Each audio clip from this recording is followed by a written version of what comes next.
Hello, this is Don Victor, author of Drawn to Win, host of the podcast Drawn to Win, the director of the Academy of Composition, and the creator of the Core 80 Experience, also known as the See and Grow Rich in Art video course, which you can find out more information at core80.com. This is the Drawn to Win podcast, where I have the incredible privilege to draw artists from around the world into fun and meaningful conversations around art and life, and yes, maybe even a little food. You can hear us each week on iTunes, Stitcher, SoundCloud, and YouTube. So make sure you subscribe so you always have a seat among friends. Let's get into the show. Welcome to the show, Thea. Thank you. Yeah. So let me ask you, what are you working on right now? Well, I was working last year, and next week there will be a big event, and I was drawing mostly big cats like tigers, leopards, lions for a big show next week, exhibition at Enroll, and it's we want to make the paintings for sale and sponsor the wild cats in the world with it. That's awesome. So that's what I did last year mostly. And sometimes I do commissions, dogs, whatever. And now I'm working on a series, dogs, and just started with it with a difficult kind of background. How did you get started in working with the big cats? Like, how did that come about? Most of the time I'm doing years already. I'm working on wild cats. I love them to draw. And a colleague of mine, she is doing the same. So it's a little sub scene, we know each other. And there's like a little competition there? And no competition, just colleagues and enjoying each other's work. Nice. And she asked me more than a year ago, and of course I was enjoyed to be a part of this big event. Yeah. So I did work very hard, and I did make lots of big cats of last year. Nice. And next week is the exhibition, so now I am preparing really for the show next week. Yeah. Do you do any human portraits? Well, not on public, not mostly, but sometimes, yes. And I have one on the easel. Oh, nice. So I still do them, but I like to do them more. But the wild cats was this year more important than to make free work. Yeah. So you'll do those because you can, and it's a way of making income. But primarily, your brand is working, doing the animals. Yeah. Cool. Mostly, yeah. Yeah. What is it about the cat that you fell in love with? Well, that's already been, I think, always like that. I just like it. I just like to see them on paper. I like to see them on canvas. It is just something I love to see, to watch. So I had to do it myself. And when looking at them, like I'm looking at your work. Yeah. There's a couple of things that pop out at me on all of them. And I'll give some of my feedback on that. What's impressing me. Okay. But for you, what is it that you're really trying to capture when looking at these animals? Well, I like to see them, but I prefer the eyes. I want to give them a vision. I don't know how to say. I like them to watch them in the eyes. Mm-hmm. I most of the time I can see that my eyes, I make them, they are always gentle. Mm. Gentle eyes. I don't know why I do it like that. It's just going like that. And afterwards I see I did it again. They are looking so nicely again. And I think, uh, of course, they are predators, but they do Mm-hmm. it for food. So we kill animals too to eat, right? Yeah. So they do it too. And that's the nature. But the animal by itself is just a beautiful creature, Mm-hmm. I think. And they aren't that dangerous. They are just wild. Which And I is, don't want to live with them in my house. I mean, they have to stay there where they come from. Yeah. yeah. I'm looking at the eyes of these animals, and I was going Yeah. to say that the eyes um, are all just gorgeous, and they're all full of soul. Yeah. And I would even go past soul. I wouldn't say that. I don't think they're full of soul. They're full of mindfulness, and that's a difference. It might be a semantics, but I think it's your animals look like they're all thinking. They're Okay. they're contemplating something, Uh-huh. and they're being present in the moment. Um,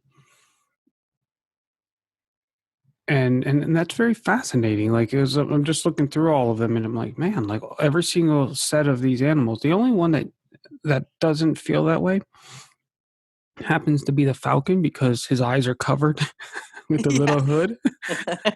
Yeah. um, but all of them are incredible, and I think what's really beautiful with them all is you have this very smooth, glassy feel to the eye, Yeah. and it juxtaposes against this beautiful uh, energy of the fur. Right? It's like Yeah. the fur is alive. It's moving. It has power in it, like in the tigers, but in the cats, it's like it's just amazing because you're not drawing every little hair, but you almost feel every little hair. And then to juxtapose it with this nice, smooth, glassy type of eyeball, those two textures are working really, really nice. And you do them in every single one, be it a bird with its feathers or a dog, the cat, the big cats.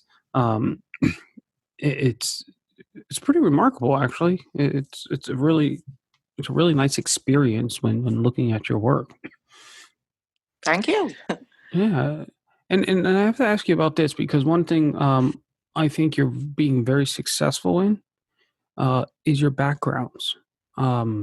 I like the checkered patterns that you're putting in there, or the solid backgrounds that have a slight texture to them. Um, and the, my favorite one is the one with the one dog that has the little floral patterns in behind him, from like a Okay. wallpaper. I Yeah. think that is very, very unique. That's why I'm working on it now for a series. Oh, really? I'm making a series with dogs, all kinds of dogs, and now Mm-hmm. it's a Newfoundland that I'm working on, and they will get all the coming up dogs will Mm-hmm. Mm-hmm. all have a different kind of pattern in the background. Yeah, Brilliant, yeah. brilliant. I think that's going to work really, really well for you. Well, Really. it's 50-50. You know, Yeah. the floral pattern, I did make that. It was my own dog, so I could experiment with it because it was my dog, you know. Mm-hmm. It was not a commission, it's my dog, and I can show at an exhibition. That's what I can do. And so I did put on uh, oh, those orange, yellow, floral wallpaper structure. Yeah. That was the meaning in it. It was so different. And my daughters, my two, Mom, what are you doing? It's ugly, you know? Wow. No, don't do that. And I put it in a group with color pencil. Mm-hmm. And I asked them and I told them my daughters didn't like that. But I said, I do like that. Mm-hmm. And in that group, it was 50-50. There were haters and lovers. It was so amazing to see what kind of impact that drawing had on people. Yeah, That's great. that was nice. Yes, and it was. I still like it. I still love it, and I Can I tell still. you, it's my favorite of all your pieces, Okay, thank and you. I'll tell you why Well, in a second. But because you have such a division, what yeah, I'd encourage you to do is like double your price when you go to sell it, because you have so many people who hate it and love it, yeah, that it's naturally going to cause a division, right? And so that's a passion. And yeah, for the people who want it, they'll want it. yeah. And That's true. I'll tell Yeah, you why I love that one. And then there's the other one of the German Shepherd with the light brown checkered pattern. I think yeah, that's brilliant too. But I think the floral is awesome, and this is why.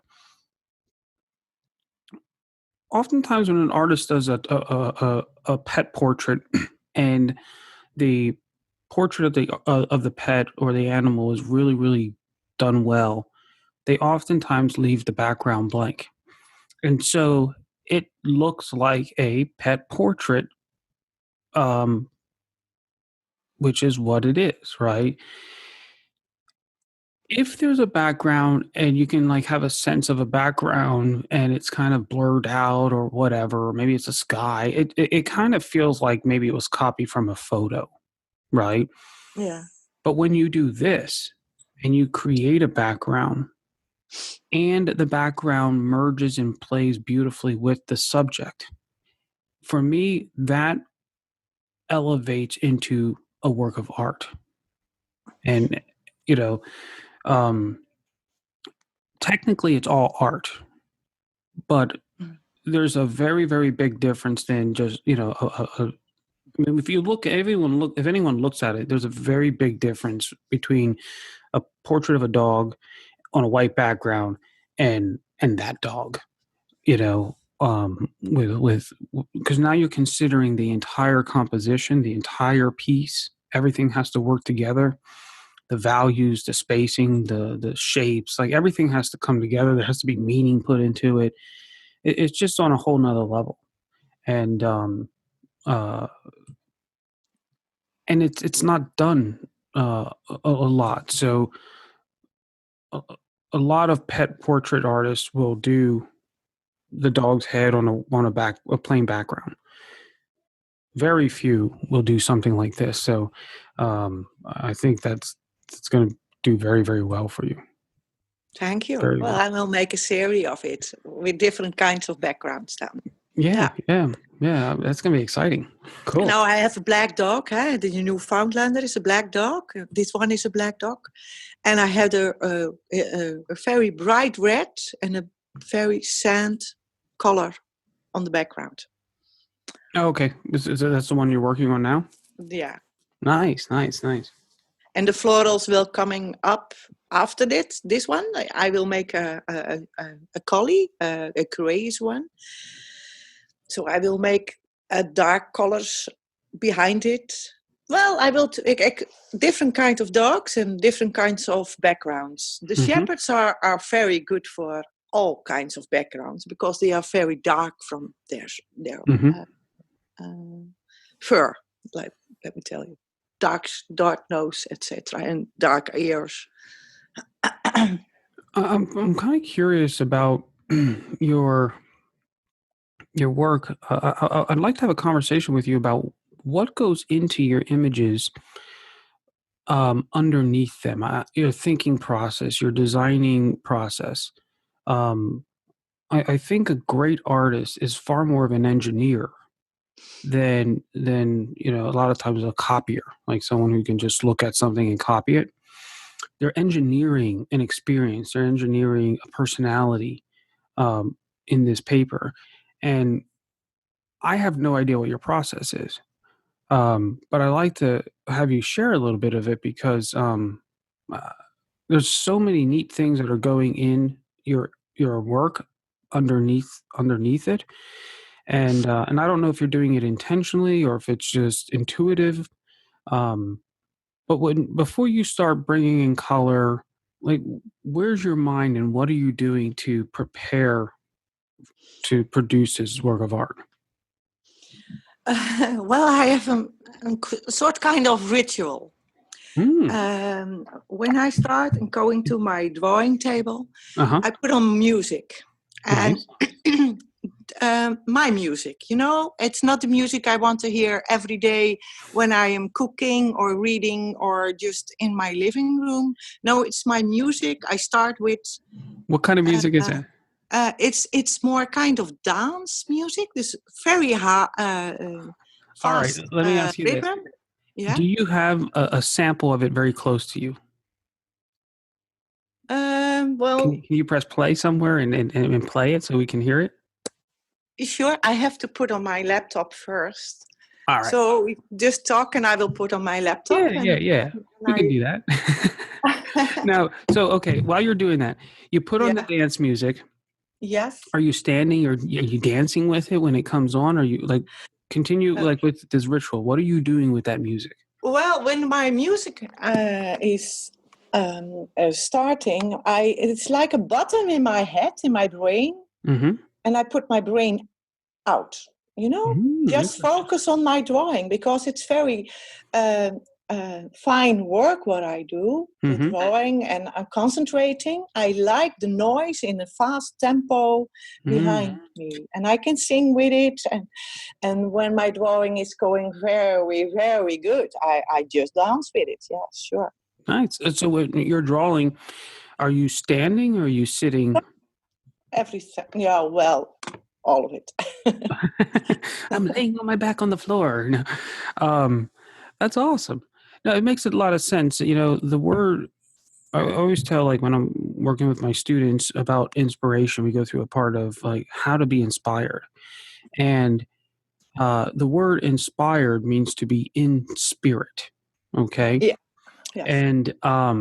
And then we define spirit as the energy that animates a feeling, thought, or idea. So one way to be in spirit or to be in the energy that will create, not create, but animate an idea, feeling, or thought is music. Yes. You know, and so it's a great way to flood a space that you're in with a specific kind of energy, vibration. Um, when I'm producing a work, I like to most of the time I love listening to like love ballads. It might be 80s ballads or something like, but just to put me in that spirit, that energy, that mindset of careful, caring, and almost making love to the image, right? Yeah. Um, and uh, and sometimes I'll need to put maybe if I want it to have more energy, I'll put on like a rock music or something, right? I don't go there often, um, but I know what I need to produce what I want, and so music becomes a great aspect to that. Do you have a sample of your dance music? Yeah, I do just one DJs from where I live. It's a Dutch from Eindhoven, a Dutch DJ, and he was.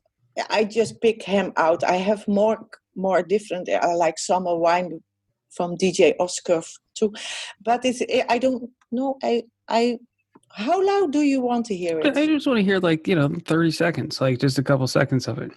Okay, well that's coming then. All right, everyone, come close.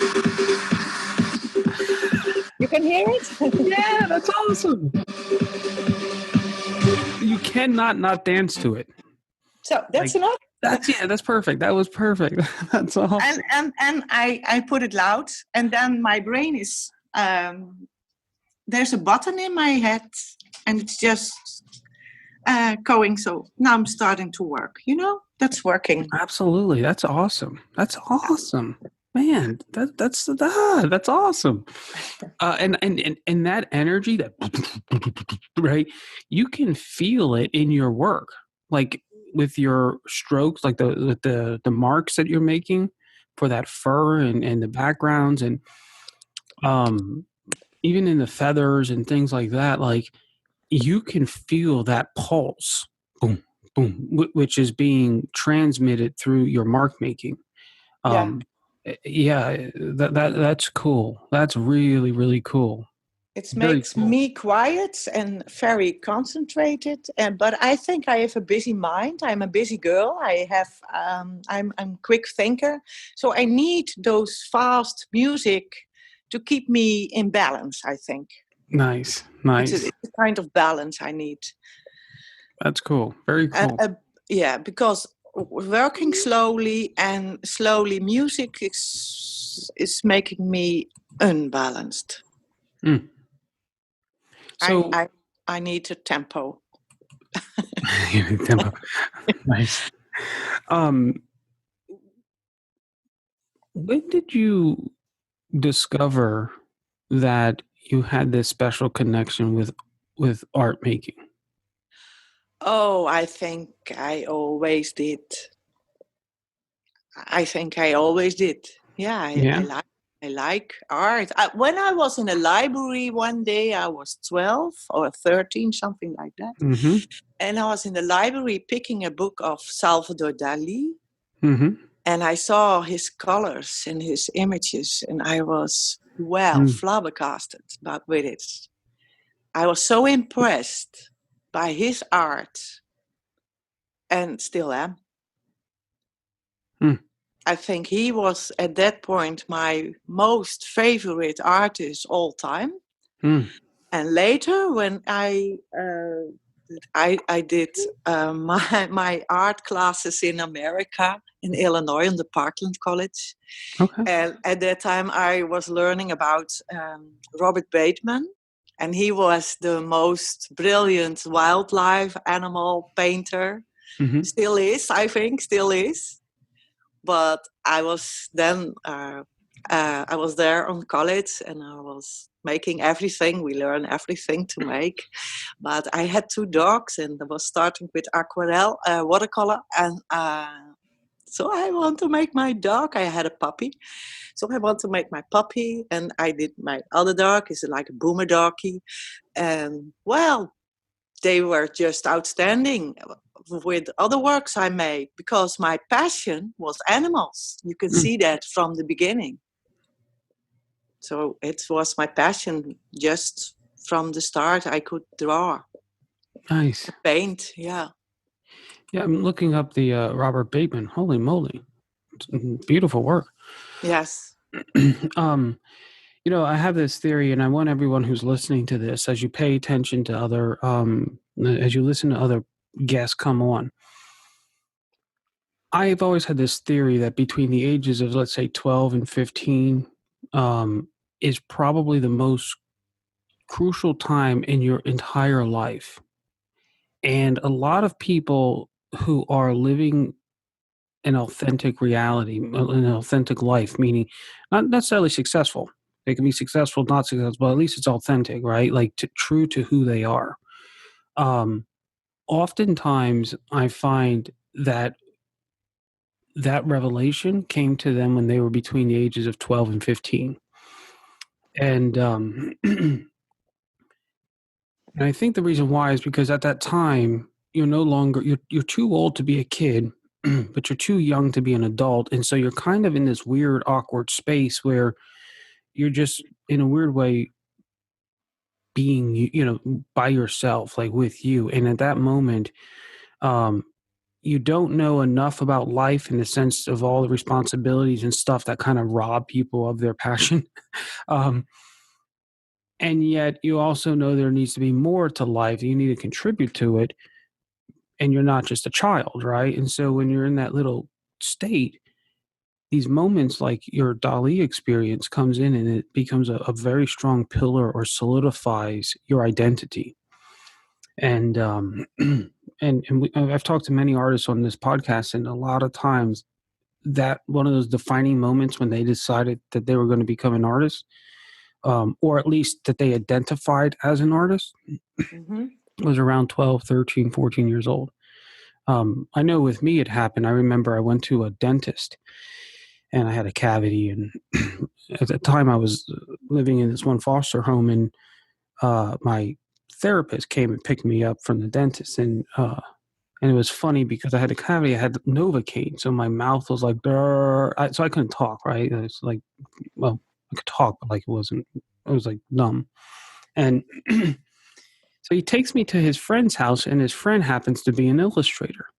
And so we walk up to this house, beautiful house. We go in. Uh, he meets us. His wife comes out, and she was just gorgeous. And he had I like five daughters, right? So here I'm like this 12, 13-year-old boy, I guess about 12, and I'm walking into this place with all these, I'm like, oh my gosh, like what do I do? And I can't talk, so I'm like drooling. I'm like, right. um, but we go into his studio, and he worked from home, and he had his little easel there, and he painted. He did illustrations and paintings for album covers. And for people who don't know what albums are, uh, we didn't have digital music back in the day, and so there were vinyl albums, and I remember him showing me one of the paintings, and his little daughter came in, and she just stood by the table watching her dad paint, and I just thought that was the coolest thing ever. And I said at that moment, I'm going to graduate college as an illustrator, and that's what I did 12 years later. And I'm going to work from home, and that's what I did. And um, because of that little moment when I was 12, it was family, it was art, it was that connection. It was just an incredible moment. Um, so anyone who's listening to this, pay attention to that. You're going to see that come out a lot.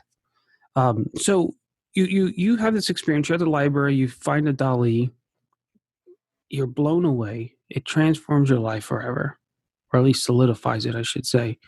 Mm-hmm. Now, you said that you came and studied in the United States. Like, what was that journey for you? Like, why did you choose to come to the U.S. versus, a school in Holland or something like that? I said Holland. Are you in Holland? Yes, Where I'm in okay. Holland, the Okay. Netherlands. Yes, The yes. Netherlands, yes. Yeah. I always forget, like, is the Netherlands a country, or is it an area? And then is it Holland? Is it Dutchland? Like,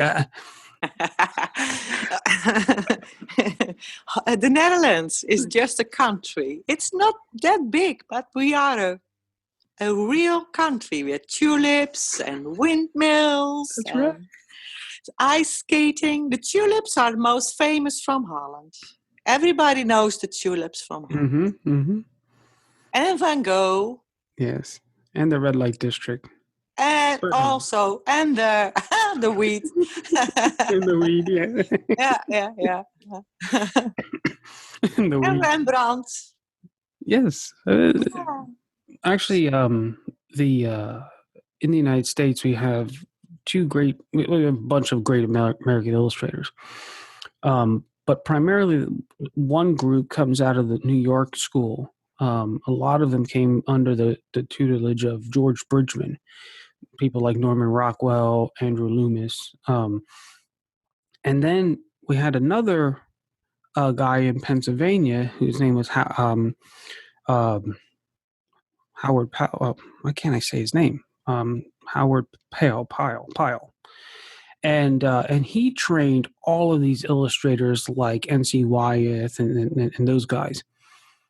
But what's interesting is that Bridgman, his artistic lineage comes from a French school, the De La Roche Academy, and why Payne, he studied under I forget his name, but that guy basically came from Antwerp and Holland, and so we have this very Dutch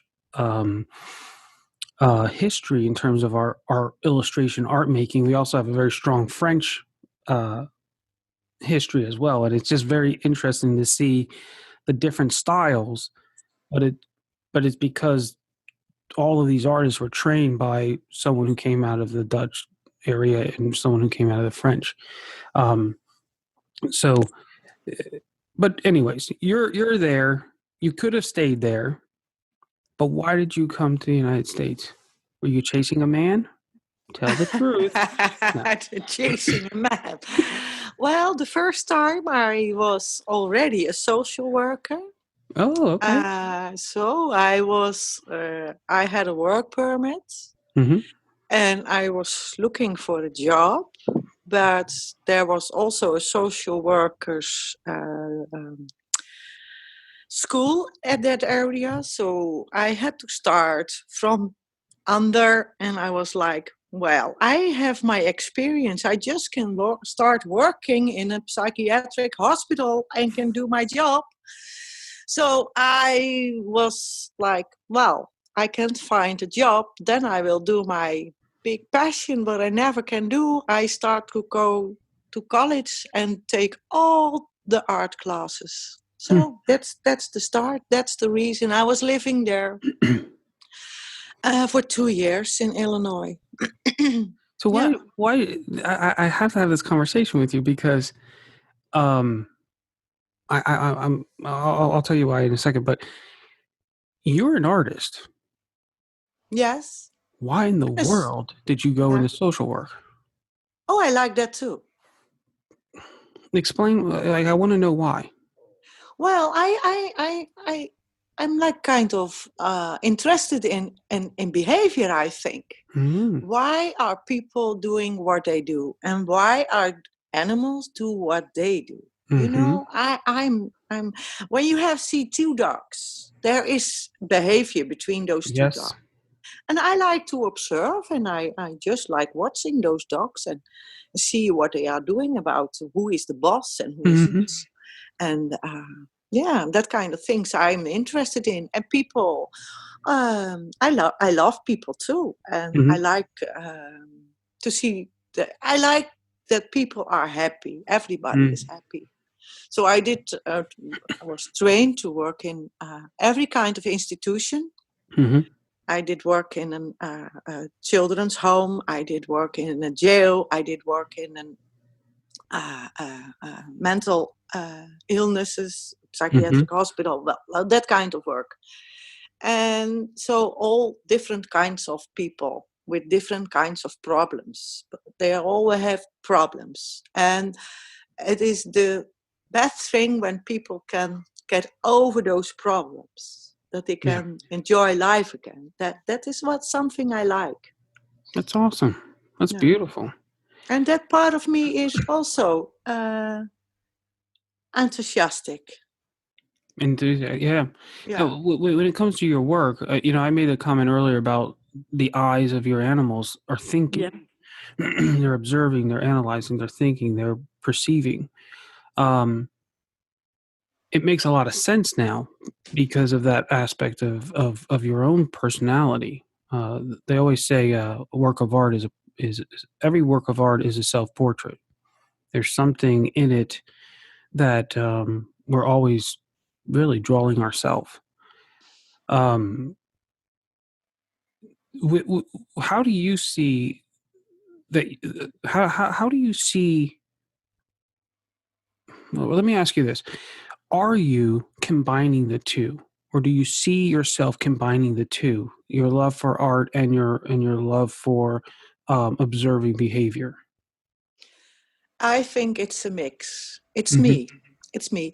I am never making the eyes. I never start with eyes. I first build and observe the animal like it's going. So I'm building up my colors first.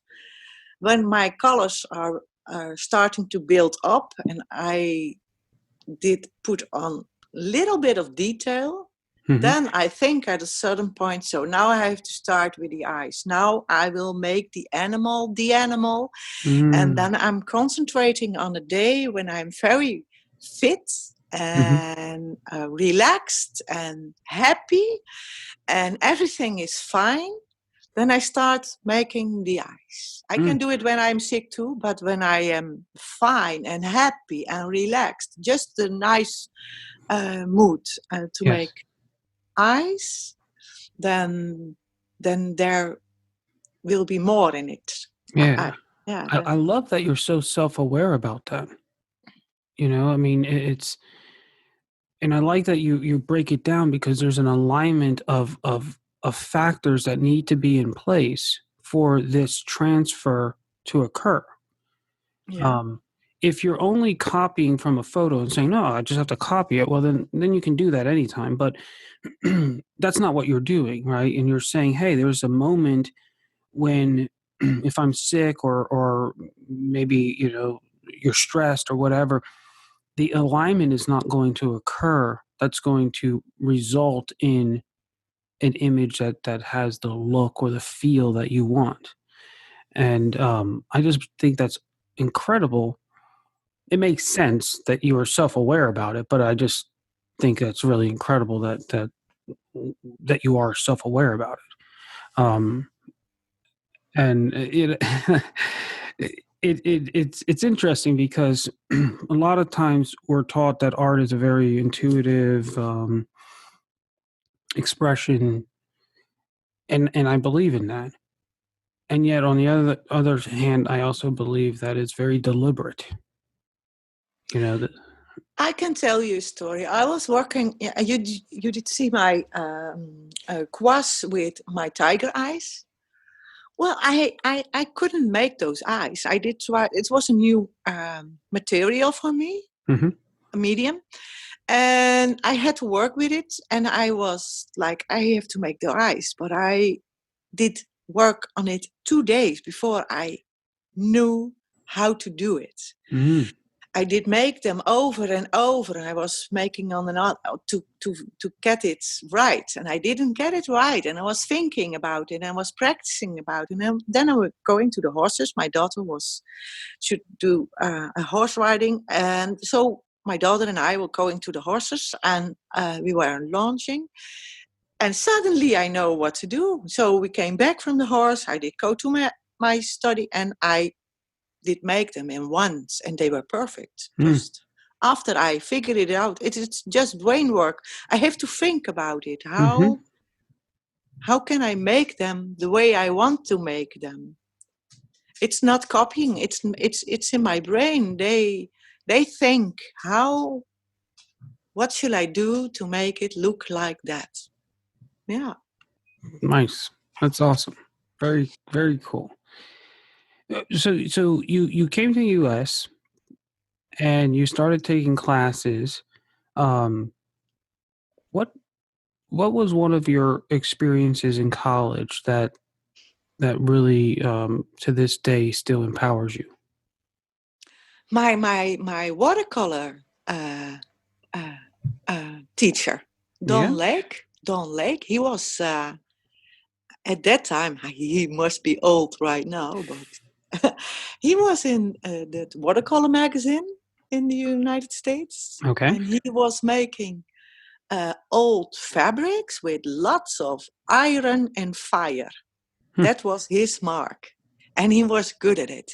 And he was a man who can stimulate me. Yeah, he was the one. Nice. Nice. Um, very cool. And so when you're working, what mediums are you working in today then? At that time, I was working with watercolor a lot. Mm-hmm. And then I got my 2 children, and I started to work with color pencil. And and now I'm addicted to color pencil. So I can work on other mediums, but always will be on my drawing table a color pencil drawing. Now, what is it about the color pencil that you like so much? I think the control I have on it. Nice. Yep. It's an addiction. I feel it like it is an addiction.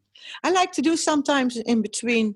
Now I did a cheetah with a watercolor, and last year I did a tiger with oil. Mm-hmm. So now and then I have to come out of my comfort zone. I am doing a portrait in oil too. So I just go out of my comfort zone. I need to do that because otherwise it's getting boring. So I stimulate myself. Mm-hmm. But Not too long. And back to Then the I want color. to work on the color pencils again. Yeah. Now, when you're doing the color pencils, are you putting like a wash of watercolor underneath it, or gouache, No, or no, something, or no, just not no. Just color plain pencil? water. Just color pencil. Wow. Even the And background is color pencil. Yeah. wow, that's cool. Very cool. Um, you must have like hundreds of boxes of color pencils. Yeah. Is there a brand that you like using over other? My favorite is Caranda's Luminance. Caranda's, yeah. That's my favorite. They are, well, for me, I love them the most. They are the most expensive too, but I love them also. So when you were done with university, did you stay in the States for a while, or did you go back to Europe? Yes, I did just, I did my social work I did in Holland, and Mm-hmm. then I lived 2 years in the United States in Illinois and did go to college. So I didn't finish college, but I was there for 2 years and I did go to college then 2 years. Nice. Go back to the Netherlands and I started working in a psychiatric hospital again until I get my 2 daughters and I quit working and taking care of my 2 daughters and dogs and start painting again. Mm-hmm. And drawing, and well, with two little children, you're busy. And later on, where there will be 2 dogs, 2 children, 2 cats, 3 horses. Well, I was busy. Indeed. You're Yeah. like, you had a little farm. Well, yeah. And then I had my commission, so I was working for a farm. I did 2 cows. I'm proud Mm-hmm. of those. And I was studying too. I did psychology on the university and was taking care of about everything, I think. My children, my horses, my dogs, my cats, Nice. and my painting, my drawings, and my study. So I was a busy person. And I did those cows. It's a typical Dutch cow, and they were giving up lots of milk. So it was the 100,000 liter milk cow, and he get a prize for it. So I did draw those 2 cows, the mother and the daughter cow, and well, they get the major from those city did give the cow of their farmer I don't know how to translate that. The mayor gave an award for it? Yeah, something like that. Yeah. That's cool. It's so funny. Yeah, but it was thrilled to make them. Yeah. That's awesome. Very nice. Yeah. I'm looking at them now. They look like sisters. Or no, this one looks like the daughter. That's cool. So outside of the cow one, what was one of your professional successes that that you'll always look back with a fond memory on? It's the hawk. Oh, really? Okay. The steppe. No, it's the eagle. I don't know to translate it. It's a steppe arend in Dutch, and an arend is an eagle. Okay, so it's like there's 2. I see 3 birds, right? One with It's with the glove. Yeah. But you have not the gloved one. Okay. No, not the gloved one. So you have 2 eagles. Is it the one with the brown looking to the right, or the darker one looking to the left? The darker one I did make last year, and it is the other one. Okay. So I'm looking at this. That's an old one with the yellow eyes. Yeah. And now, what was that professionally for you? What was the meaning of that? There was a competition, and in 2012 there was a competition, and I did bring that one, and that one did bring me to the other level of competition. So nice. Yeah. Do you like? And that one is last year, the American Art Rewards Hmm. asked me to also put in that eagle in the competition too. So Yes. that eagle is just a little bit of popular for Nice. lots of people and institutions. Yes, they want me to put in that for the competition. They ask me every time again to Hmm. put in that one. Yeah. Do you So, like entering competitions? yeah, yeah. Especially when I'm asked. That's a kind of a crown on your work when they Hmm. ask you. They say, "Well, we like your work, and we like you to put in and do with us in the competition because we think you will be good enough for the prize." That's a crown on your work. Indeed. That's Indeed. yeah, that's a reward for me. Then it gives you a stimulus that you are on your right track, that you're doing good, and that you Hmm. can go on with it. That something stimulates you. Yeah, That's cool.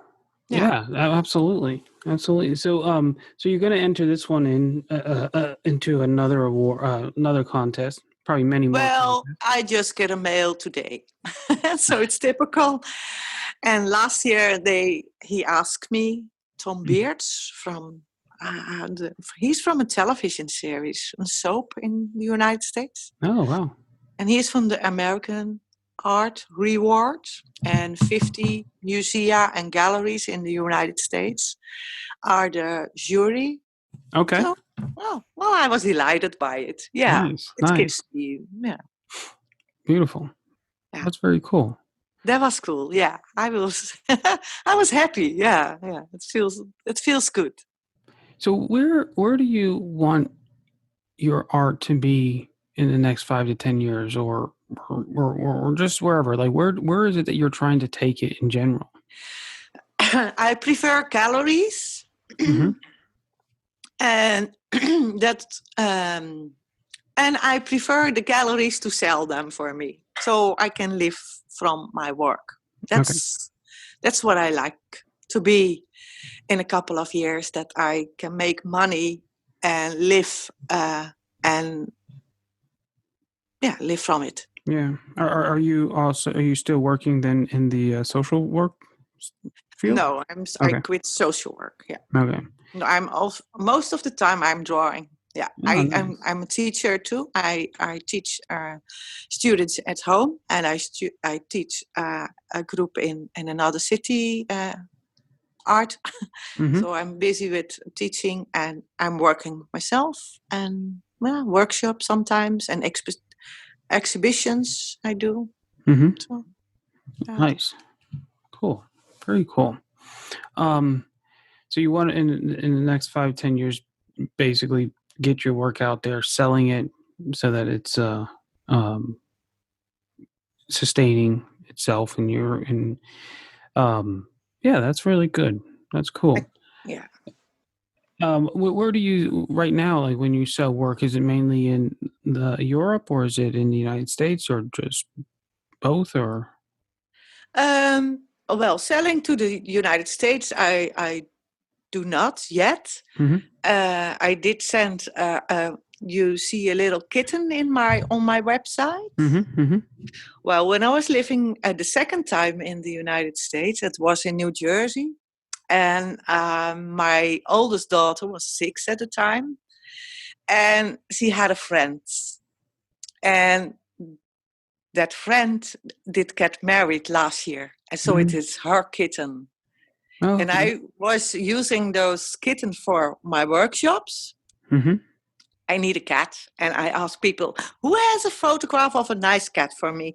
So my friend sent me those of her daughter's little kitten. And I said, well, I make the present for our honeymoon. So that's why. And well, that one is in the United States. Nice. And the Yeah. rest is just here in Holland. Okay. Cool. Cool. I do commissions, dogs, cats, horses, cows. Yeah. Cows. And one is, well, it's a submission, a commission, but I didn't make it yet. But that's in France. I have to Oh, wait okay, for nice. photograph. And what's in there? Like what? It's a big, big, big dog, life Oh, size. So 100 by 120, I think, in centimeters. wow, It's a wow, big that's one. Yeah, cool. So, does your work tend to be small, or does it tend to be big? big. They are, Nice. mostly are big. Yeah, they are no small drawings. They are big, like 60, 80, sometimes a little bit 90, 70 centimeters. Okay, I'm gonna have to translate that into inches at some Yeah. point. um, very nice. So, Taya, let me ask you: if you were sitting down with an artist, they came into your studio and they started asking you questions, and they were asking you to, just give them some insight. What's something that you would encourage artists to do? It could be something that like a technique or something. If you want to share a technique with watercolor, or I mean watercolor, color pencils, or just in general, like a good mentality to have with making artwork. Well, I have a community with lots of artists, so Hmm. I like to be with artists, and of course we talk about it. And my work with color pencils is a trigger, because not everybody can do that like I can do it. Indeed. They try it because they see my work. Last night I was on an evening with well, how do you say? And there was a colleague of mine. He said, I was trying with color pencil to making red, but he can do it. I said, I can do it. I can make a red apple. And he said, I will take a course with you. I need to learn it too. So do you teach just people locally, or do you teach online as well? Locally. Okay, nice. Yeah. And sometimes last year, I did a workshop, and they came from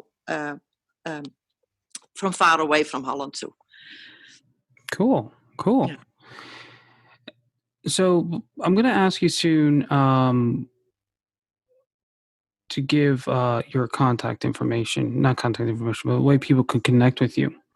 But before we do that, I wanted to ask you, who are 3 people or businesses or services that help you um, do your art, like go from beginning to end? You did say one of them, which was the DJs that you listen to. So we'll give a shout out to that DJ again. um, but but um, but what are there two others that you would like to take a moment to recognize? I think my American teacher, Mm-hmm.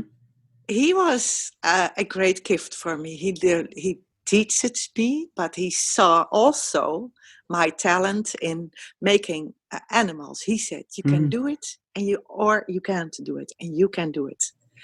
And because I like to do it too, but I Mm-hmm. have also have the talent to do it. It's a double. It was a mix, and I was so happy.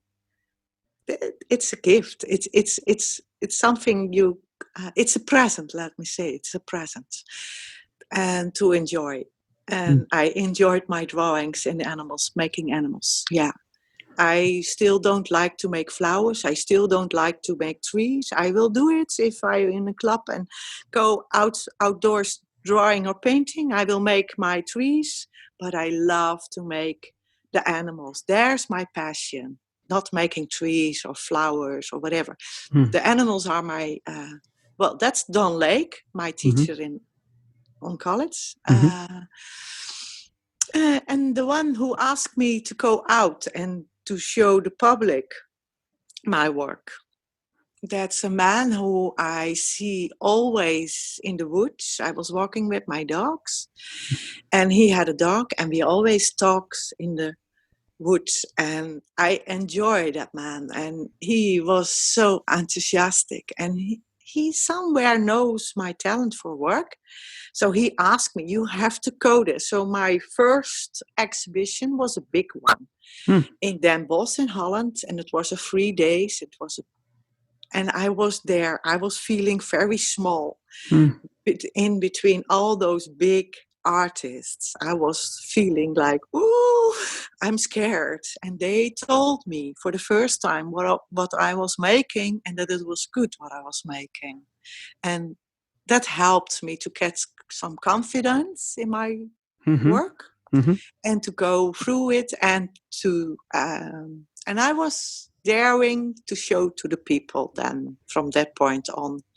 And that's 2012, so that's not that long ago. Well, that's awesome. Yeah. I love. I'll tell you a story about. I had a student about a year ago. Maybe it's been a little more than a year, and she had a name for herself, but she had this competition, not a competition, but a group show that she was entering in, and she was terrified because uh, it was her and two guys, and the one guy happened to be her idol. Okay, it kind of be like you going in a group show with Robert Bateman or something, right? Like, like Yeah, you, something like that. It's yeah. amazing. Yeah. And she was scared, right? Yeah. Yes. And I remember the first day we met, and she told me like she has 3 months to basically do 5 paintings, and she was frustrated because she was known for doing this certain type of subject matter, and she wanted to pull away from it, but in doing it, she was afraid that she would lose her, what she became known for, that galleries were buying.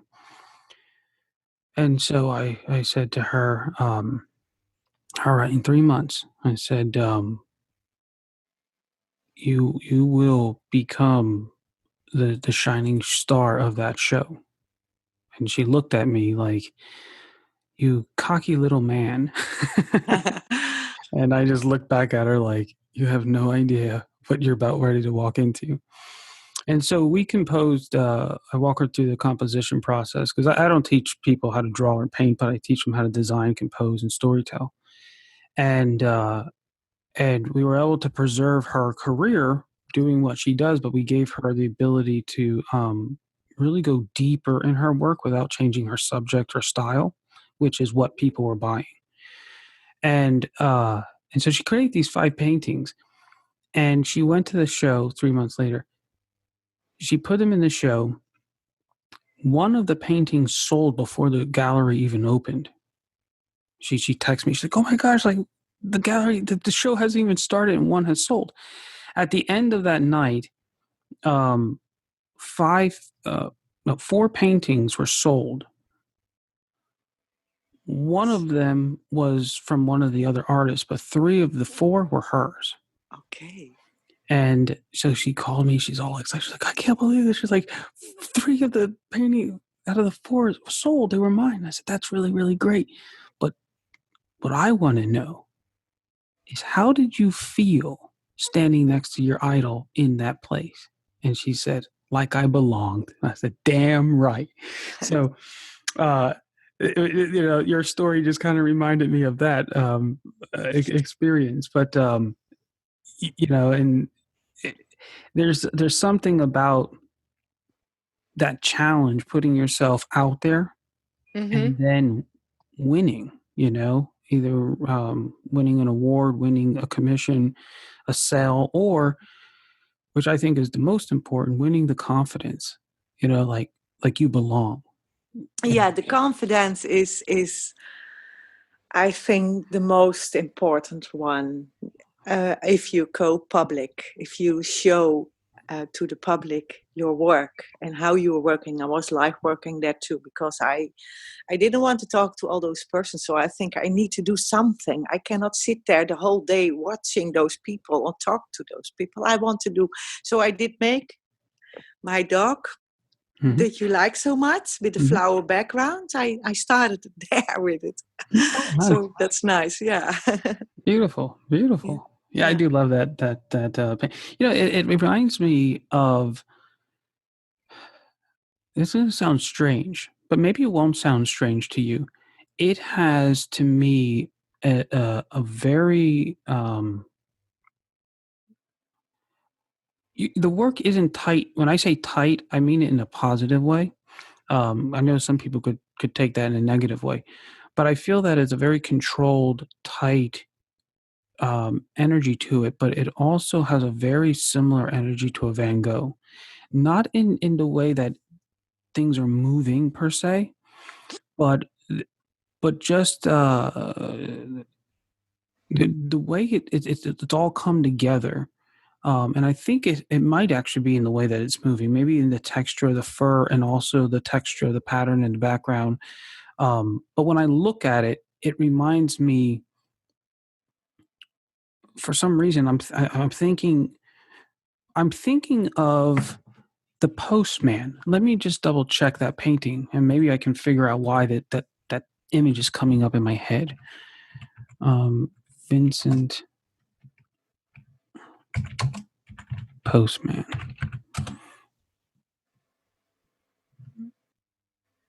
Yeah. Oh, there it is. Yeah, there it is. That's awesome. I didn't even. Ah, shoot. Are you by your computer? I can go to that. Yeah. Type in portrait of Postman. Um,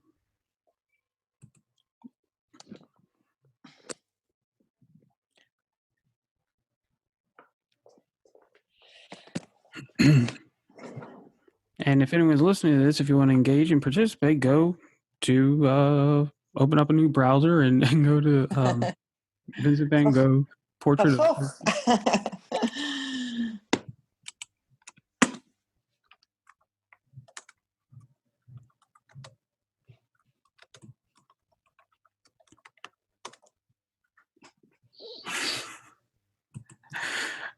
That's kind of cool.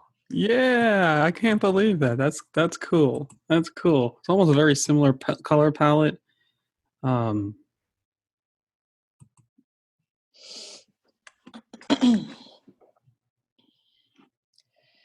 Well, my computer is a little bit. well, it's there. You can look it up later. But yeah, that Oh, wait. Yes, I have. Okay. Oh, yeah. Well, yes. right. I did never see that one. But there is one with a flower. Uh, yeah. Oh, funny. Really? Really? Yeah. Oh, I never see that. What funny. I was That's last cool. weekend, I was in Noonan Mm-hmm. and I was in the gallery and I was past the gallery. Then you see those little church where Van Gogh's father was the pastor.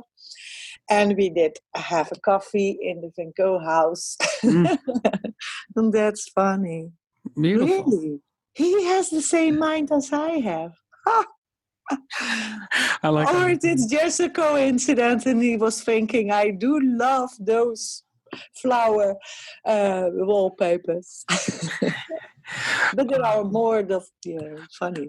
yeah, Oh, I mean, I think it's the flower wallpaper, but it's also very the muted blues and greens and that kind of muted yeah, cool. in the beard. In the beard, Yeah, you see my kind of drawing with the first two. and like if you Yeah, look at the guy's face, that yeah, kind of subtle energy, it's almost like the mark making allows this pulse to come through. Um, and that's what your artwork does when you look at the fur or the whatever, right? It's not the fur per se. It's the it's almost like you can feel the heat of the animal coming through, and like it's alive underneath its skin, and that's what Van Gogh's doing here.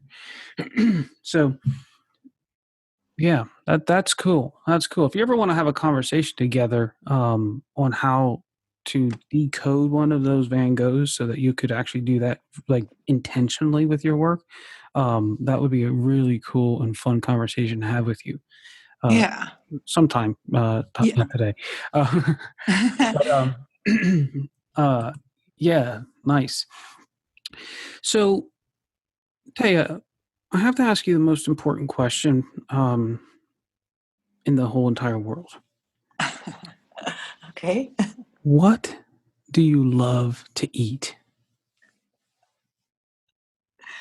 What do I love to eat? I just love to eat salads, just salads, and I do love my spaghetti pesto. Just That's my spaghetti favorite. pasta?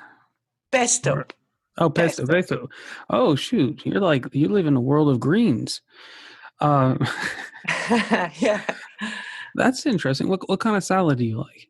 I love, I don't know, the rucola. The Arugula. rucola, it's Mhm. I like nuttig, like nuts. Oh, really? Okay. Yeah, it's a well, it's a bitey taste on the salad. I like that. They are small leaves, and I love to eat them. It's my favorite. I can eat them every day, and I love spaghetti pesto. So that's it. I think I do like to eat, but I'm not a cook. So I pesto is my specialty, and I can tell you stories about my specialty. There was a Chinese, and he said, "I want to make your pesto too. My pesto is it's a tasty one, Uh-huh. and even the Chinese can now make my Italian pesto." That's awesome. That's awesome. I read this thing yesterday. It said, I started eating salad, more salad, and and the salad came with croutons and had the person said, well, I mean, the salad came with croutons and tomatoes, a lot of tomato and croutons. Well, it was more like tomato sauce on those croutons, and the croutons were actually it was more like one big crouton. And they said, oh, okay, well, what was it was a pizza, and and it was I just busted out laughing. I was like, oh my gosh, you went from a salad to pizza. Um, but yeah, do do you do different kinds of salads throughout the week?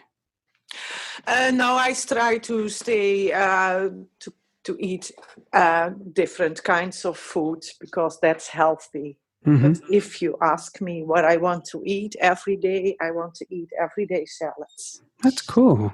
Yeah, but I cook just vegetables. I love vegetables and I Mm-hmm. love pastas. I do not like meat that much, but I eat it a little bit because it's healthy. They say so. Actually, I do not eat much of meat. Do you put any kind of like dressings on your salad? A little bit sometimes, sometimes no. I think then I have enough different kinds of. I like beans in my salad. I like Mm. champions of mushrooms in my. Um, You yeah, like raw mushrooms? avocados, and Indeed. I like to mix it. You know. Nice. Do you like raw mushrooms or cooked mushrooms in your salad? Both. I do raw, but I do love them both. I Nice. love raw and cooked. Nice. I'm kind of curious. Like, those really big mushrooms?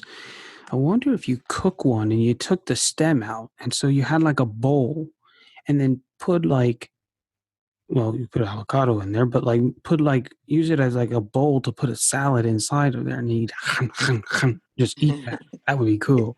Um, now I'm like super hungry because I had a podcast before you, Yeah. and then you, and for some weird reason I could not sleep last night, so I'm working on less than an hour, and and I was like, oh, I'm gonna go for breakfast, but then somebody called, and like, so after we're done with this, I'm gonna go eat. So this conversation is kind of like, trigger me to go get some food. But Taya, this was I said Tia, uh, Thea. Taya. So I was right the first time. Yeah, it Um, was. this was a great conversation. I really enjoyed you. I enjoyed you a lot selfishly because a lot of your story um resonates with me. A lot of Okay. your story resonates with me. Okay. And At what point? well, I'll tell you a story. When I was 17 years old, I was in a foster home, and I was uh, everybody, because I had this ability to draw and things like that, and I won all these awards. And people always say to me, "Oh, you're going to be an artist. You're going to be an artist, right?" Yeah. And I was so frustrated because I didn't want to be an artist. What I wanted to be was a family therapist, and Yeah. and Okay. and and wanted to be in social work. Yeah. Um, and so you going into that field, and then still being an artist and ultimately coming back out of it, that resonates with me a lot. And I think, you know, when I opened my academy and I started training artists in design and composition, because it's one of the places that modern artists, not modern, but artists today really, really lack in that area of study. And so I was like really gun ho on teaching people this.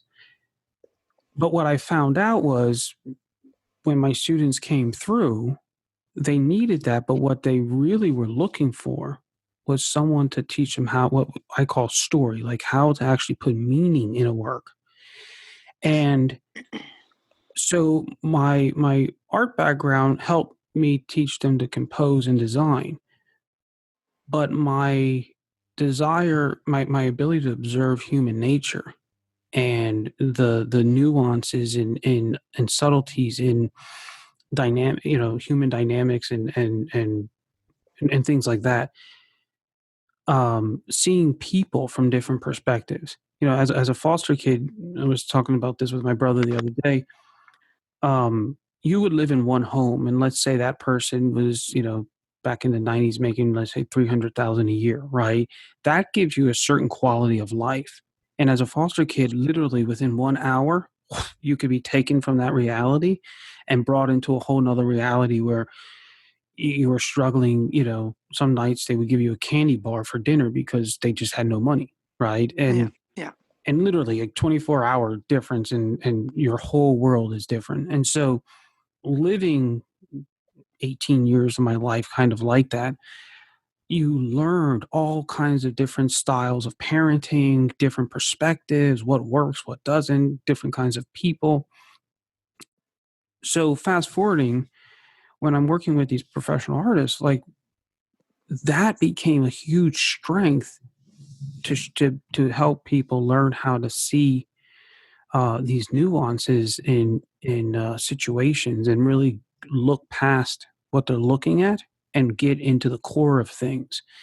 Um, the way people think, the way society is moving, all kinds of things like that, that ultimately increases the quality of the art. And so I think there's just a beautiful combination between that desire to help people and understand people, and the ability to produce images. And um, and when we first started with this conversation, one of my compliments to you was the fact that your animals seem to be thinking. And so you have the visual drawing skills, but you also have that self-awareness, not only knowing yourself, but then also how to impose it or transmit it into your own creations. And I think that's a very, very powerful combination of skill sets to have. Thank you. Yeah. So, It's a kind of sensitivity, I think, you hmm, possess, and you see, you feel more. yep. You're alert on more kinds of things that's is around you, Hmm. and that's the same what you are experiencing in your life.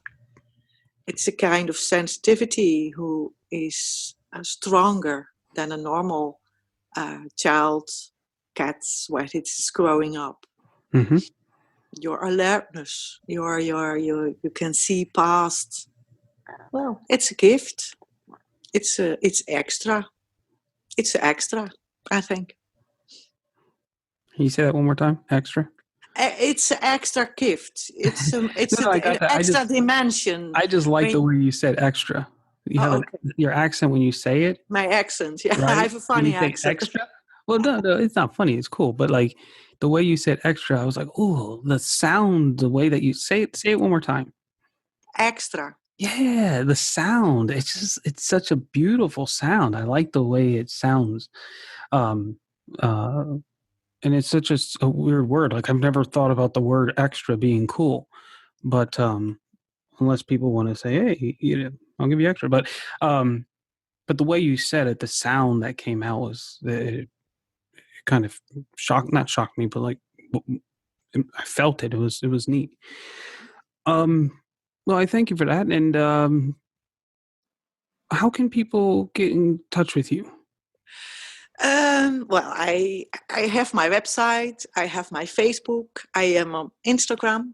So I think lots of ways. Okay, and spell I your website for them. uh, www dot Thea Bijl T-H-A. Wacht even hoor. Just a moment. I have to start my spelling my name again. It's Thea Thea. Bijl. It's Thea Uh-huh. Bijl. Oh, okay, very cool. And then I'll put Punt that. dot NL. Hè? Ah, nice. Yeah. So I'll put that in the show notes, and then people can click on that and head over and check out your work. In just 30 days, the Core 80 experience teaches you to decode the intentional design underneath great masterpieces. Through video lessons, assignments, and feedback, you learn to recognize the underlying structures like thrust maps, echoes, and gamuts that give master compositions substance and gravitas. Knowing how master artists and illustrators compose their artwork unlocks your ability to give your artwork more meaning and energy. Enroll today and get a 7-day no-hassle money-back guarantee at core80.com.